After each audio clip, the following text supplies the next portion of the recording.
Merhaba. Kaynaklarınıza özel olarak hazırladığımız bu sohbete hoş geldiniz. Bugün masadaki kaynaklar yani inanılmaz bir tezat sunuyor. Merhabalar. Gerçekten de öyle. Bir yanda rüya gibi dominant bir 3-0'lık Eyüpspor galibiyeti var. Takım adeta şov yapıyor. Hı, Diğer yanda ise aynı 24 saat içinde kulüp başkanı Saadettin Saran'ın kulübü sarsan bir hukuki krizin tam ortasında kalması. gerçekten bir kulübün yaşayabileceği en keskin zıtlıklardan biri bu.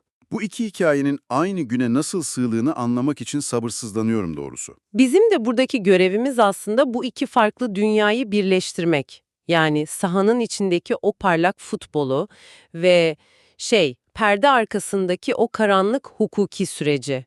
Büyük resmi görmeye çalışacağız. Ve şu soruyu soracağız, sahadaki bu kenetlenme acaba saha dışındaki krizin bir sonucu mu, yoksa ondan tamamen bağımsız bir güç gösterisi mi? Aynen öyle. Kaynaklar bu konuda ne anlatıyor? Hadi derinlemesine bir bakalım. O zaman en sıcak ve en karmaşık yerden başlayalım, hukuki süreç. Yani olayların akışı bile film gibi resmen. Kesinlikle. Kaynaklara göre Başkan Saadettin Saran, yurt dışındayken bir soruşturma için ifadeye çağrılıyor. Evet, apar topar dönüyor. Özel uçağıyla Türkiye'ye dönüyor, sabah soluğu savcılıkta alıyor, ifade veriyor, adli tıp kontrolü derken günün sonunda serbest bırakılıyor ama bir şartla. Bir şartla yurt dışına çıkış yasağı. Yani tutuklanmadığı ama ayağında bir pranga var artık. Peki suçlamalar ne? Kaynaklar bu konuda oldukça net ve oldukça ciddi. Çok ciddi. Uyuşturucu temin etme, kullanımını teşvik etme ve bulundurma gibi başlıklar var. İnsanın aklına da hemen şu geliyor tabii. Neden tutuklanmadı? Aynen, bu kadar ciddi suçlamalar varken neden tutuklama kararı çıkmadı? İşte tam bu noktada kaynaklardaki bir hukuki analiz parlıyor.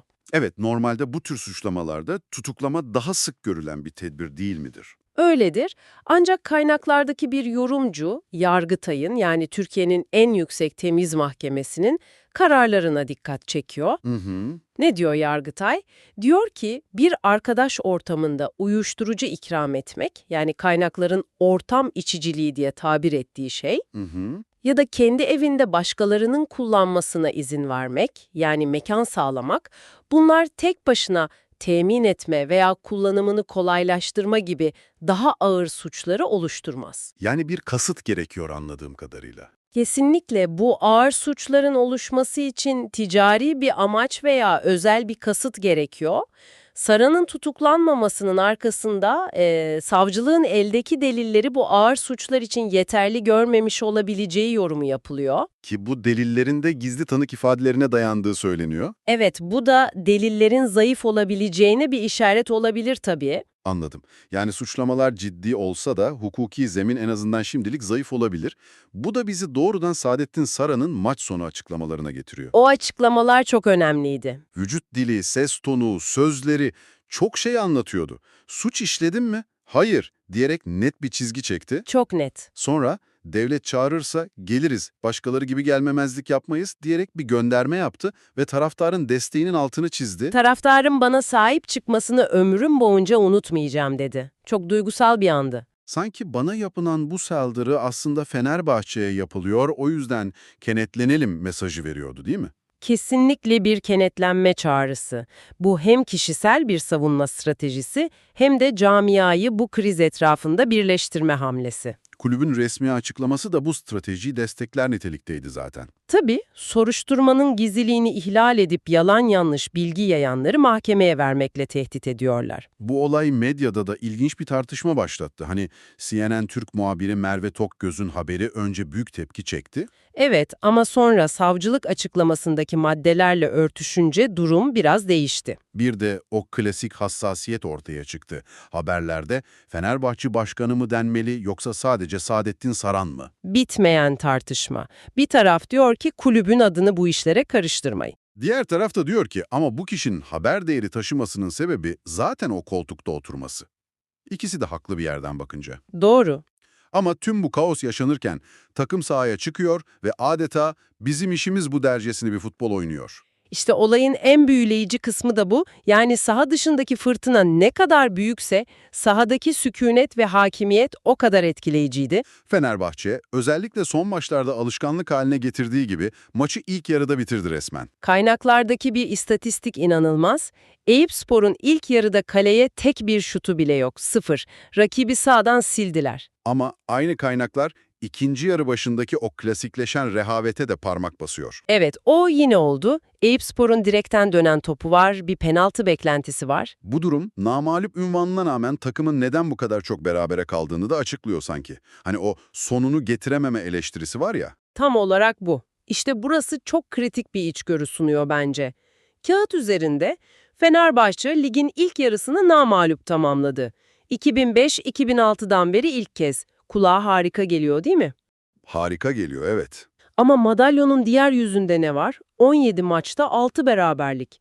Yani kaybedilmiş tam 12 puan var ortada. Hı hı. Bu namağlup seri aslında takımın kritik anlarda kazanma içgüdüsünü kaybettiği bir kazanamama serisini gizliyor olabilir. Asıl hikaye bu. Derbilerde Kasımpaşa maçında yaşananlar tesadüf değil. Bu çok iyi bir nokta. Kazanmakla kaybetmemek arasındaki o ince çizgi. Peki bu maçta kazanmayı sağlayan kahramanlar kimlerdi? Kaynaklar bazı isimleri özellikle öne çıkarıyor. Talisca mesela. Talisca resmen alev almış durumda. 1 gol, 1 asist, son 8 günde 3 maçta 6 gol, 1 asistlik bir performanstan bahsediyoruz. Takımın liderine dönüştü. Bu teknik direktör dokunuşunun ne kadar önemli olduğunun canlı kanıtı. Sadece Talisca da değil. Asensio'nun attığı golün güzelliği bir yana, o golden önce yapılan 55 pas. Evet, 55 pas. Bu bireysel bir anlık parlamadan çok daha fazlası. Bu işleyen bir sistemin, bir takım aklının ürünü. Bazı yorumcular onu şimdiden ligin MVP'si yani en değerli oyuncusu olarak görüyor. Haklılar da. Fred'i de unutmamak lazım ama. Orta sahanın görünmez kahramanı gibi. İlk golde Levent'e attığı o pas akıl dolu. Atağı nasıl başlattığını izlemek keyifliydi. Tedesco onu da adeta küllerinden yeniden yarattı. Forvet'te John Duran da attığı o usta işi golle bu formayı kolay kolay bırakmam dedi. Sırtı dönük topu alışı, dönüşü, vuruşu tam bir santrafor klasiğiydi. Kesinlikle.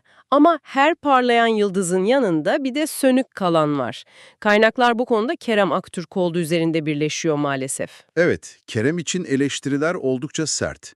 Takımın en zayıf halkası olarak görülüyor. Üzerindeki o yüksek bonservis bedelinin baskısını bir türlü atlatamadığı ve potansiyelini sahaya yansıtamadığı konusunda neredeyse tüm yorumcular hemfikir. Hızı var, yeteneği var ama karar anlarında yani o final paslarında, final vuruşlarında hep bir eksiklik var. Aynen. Takımın akıcılığını bozuyor. Bütün bu parçaları birleştiren kişi ise Domenico Tedesco.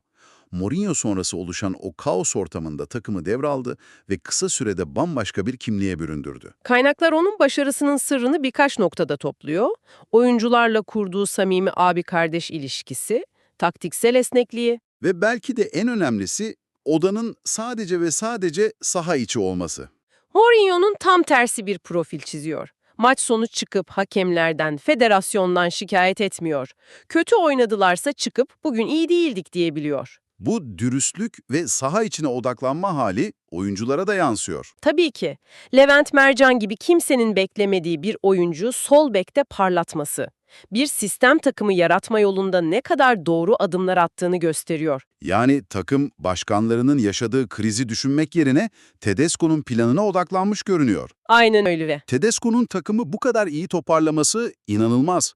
Ama bu formu şampiyonluğa taşımak için devre arasında takviye şart gibi görünüyor. Peki kaynaklar transfer listesi hakkında neler fısıldıyor? Gündem epey sıcak sanırım. Oldukça sıcak. İlk isim orta saha için PSV'den Verman. Verman, iyi oyuncu. Çok iyi oyuncu ama burada büyük bir engel var. Para. PSV'nin 20 milyon euro gibi bir rakam istediği söyleniyor.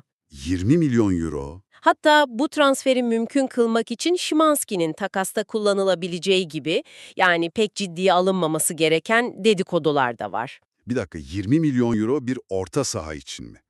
Kaynaklardaki yorumcular takımın asıl ihtiyacının bir sol stoper ve bitirici bir santrafor olduğunu söylerken bu kadar büyük bir parayı orta sahaya harcamak ne kadar mantıklı? İşte bu da yönetim ve teknik heyet arasındaki strateji tartışmasını gündeme getiriyor.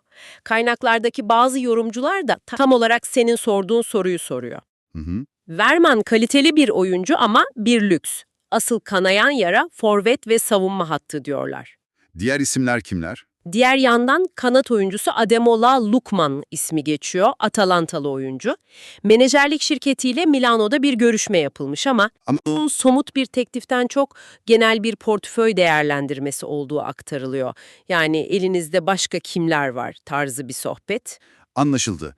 Yani henüz somut bir şey yok. Peki ya o rüyaları süsleyen isim, Alexander Sørloth. Yönetimin bir numaralı hedefi olduğu söyleniyor ama rakamlar? Rakamlar akıl almaz. Akıl almaz demek hafif kalır. Nedir rakamlar? Kaynakların verdiği rakamlara göre Atletico Madrid 35 milyon euro bonservis istiyor. Oyuncunun kendisi ise yıllık 12 milyon eurodan 4 senelik kontrat talep ediyor. Yani basit bir hesapla bu transferin toplam maliyeti 80 milyon euroyu aşıyor. Özetle Fenerbahçe'nin Sørloth'u alması için neredeyse bir piyango kazanması gerekiyor. Bu şartlarda ekonomik olarak imkansıza yakın bir transfer. O zaman toparlayalım. Elimizdeki kaynaklar bize iki ayrı film izletiyor. Evet. Birinci filmde Tedesco'nun yönetiminde makina gibi işleyen, şampiyonluğun en güçlü adayı olduğunu kanıtlayan futboluyla keyif veren bir Fenerbahçe var. Bir peri masalı gibi. İkinci film ise bir gerilim filmi. Kulüp başkanının adının karıştığı, sonunun nereye varacağı belli olmayan, kulübün itibarını ve istikrarını tehdit eden ciddi bir hukuki süreç. Ve sezonun geri kalanında bu iki filmin birbiriyle nasıl etkileşime gireceğini izleyeceğiz.